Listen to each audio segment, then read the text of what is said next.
Assalamualaikum warahmatullahi wabarakatuh. Selamat datang kembali di channel kami, channel yang menanyakan tentang hiburan hipnotis atau hipnosis, penyembuhan atau terapi, pengalaman, dan edukasi. Untuk pertemuan kali ini saya akan membahas bagaimana cara kita memberikan sugesti kepada seseorang tanpa memiliki kemampuan hipnotis atau hipnosis. Saya akan membahas bagaimana caranya memberikan sugesti kepada seseorang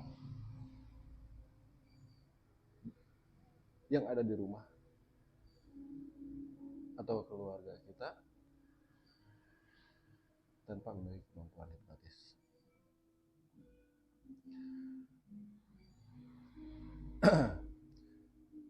Sebelum kita mulai, yang belum tekan tombol subscribe-nya, silakan tekan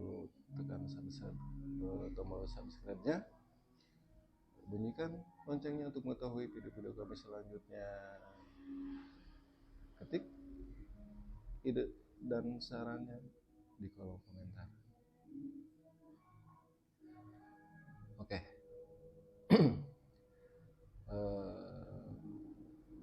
Saya akan memberikan tutorial atau cara bagaimana cara memberikan sugesti kepada seseorang tanpa memiliki kemampuan hipnotis. Saya akan memberikan contoh kepada keluarga di rumah. Sebelum kepada orang lain, kita buktikan dulu kepada keluarga di rumah. Caranya seperti apa? Kalau suatu hari anak kita sedang tidur pulas-pulasnya, perhatikan, pulaskah anak kita atau istri kita? Kita contohkan dulu kepada anak kita, jangan dulu ke istri, karena istri biasanya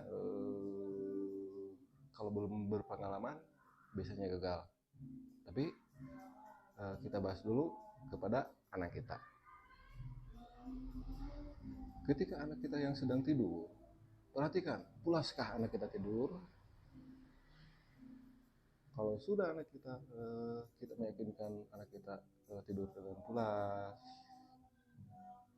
kita semperin, kita dekatkan diri kita kepada anak kita, kita dekati, kita geser bantalnya sedikit, kita geser bantalnya. Kalau dia bergerak tapi anak kita tetap tidur, di situ kesempatan kita memberikan sugesti kepada anak kita. Karena kondisi seperti itu adalah kondisi sedang trans atau dalam kondisi hipnotis. Kita bisa memberikan sugesti kepada anak kita sesuai dengan keinginan kita yang sangat positif sekali. Kalau ciri-ciri bagaimana tandanya kalau anak kita sedang trans atau memerhatikan kita, perhatikan tandanya. Matanya merem tapi seperti berkedip-kedip, bergerak. Itu tanda-tanda trans atau dalam kondisi hipnotis tapi tetap tidur. Menelan ludah. Kalau terlihat menelan ludah, seringkali menelan ludah, itu berarti dia dalam keadaan hipnotis. Di situ kita ada kesempatan mendekati dia, memberikan sugesti kepada dia. Dengan cara seperti apa? Seperti gini caranya. Kalau kita biasa memanggil sayang kepada kita, panggil dia sayang. Sayang, ini ayah.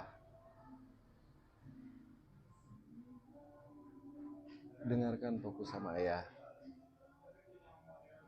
Sayang, bisa tetap tidur, tapi fokus ke suara ayah. Dengarkan suara ayah, hanya fokus ke suara ayah.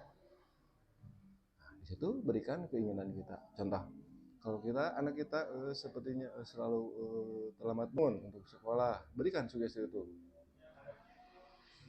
Contohnya seperti gini, sayang, entah kenapa tanpa alasan yang jelas, setiap ucapan ayah semuanya menjadi nyata untuk sayang. Sebut namanya.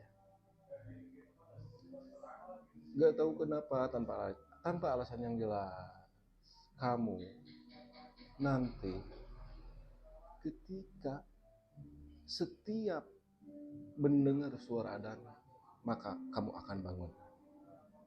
Gak tahu kenapa tanpa alasan yang jelas. Setiap kamu mendengar suara adzan, maka kamu akan terbangun. Sayang, untuk mulai saat ini sampai seterusnya, itu kata kuncinya. Pakai kata kunci. Itu kata kuncinya. Sayang, gak tahu kenapa tanpa alasan yang jelas, nyata sekali setiap ucapan ayah. Realita buat anak, buat kamu. Setiap kamu sedang tidur mendengar suara adzan, maka kamu akan terbangun. Untuk sekarang dan seterusnya. Sebenarnya untuk anak sama dewasa juga bisa hal seperti itu. Maka kita coba dulu kepada anak, setelah anak sukses, kita coba ke yang dewasa. Tapi biasanya orang dewasa suka begitu digeser, bisa suka bangun gitu.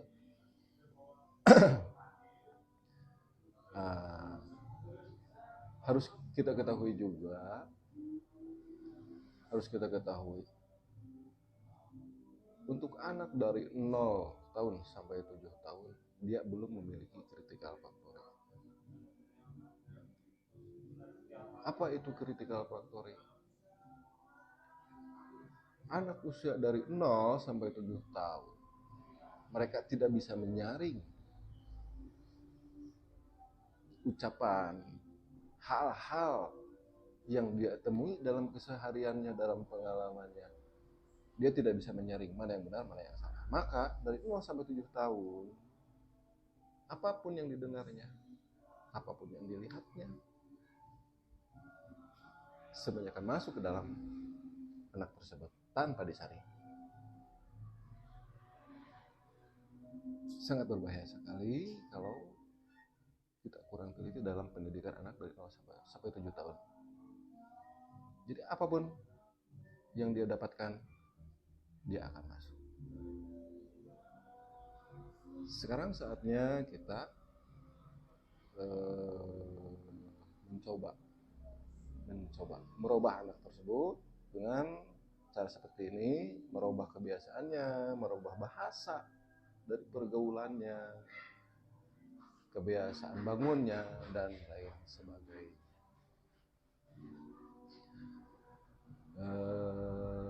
Untuk sementara, untuk pertemuan kali ini saya cukupkan sekian, dan insya Allah pertemuan berikutnya saya akan membahas tentang bagaimana cara memberi sugesti kepada orang dewasa tanpa memiliki kemampuan hipnotis. Jika ada ide kreatif positif, silakan ketik sarannya di kolom komentar, dan jangan lupa tekan tombol subscribe-nya untuk mengetahui dan mengikuti video-video kami selanjutnya. Assalamualaikum warahmatullahi wabarakatuh.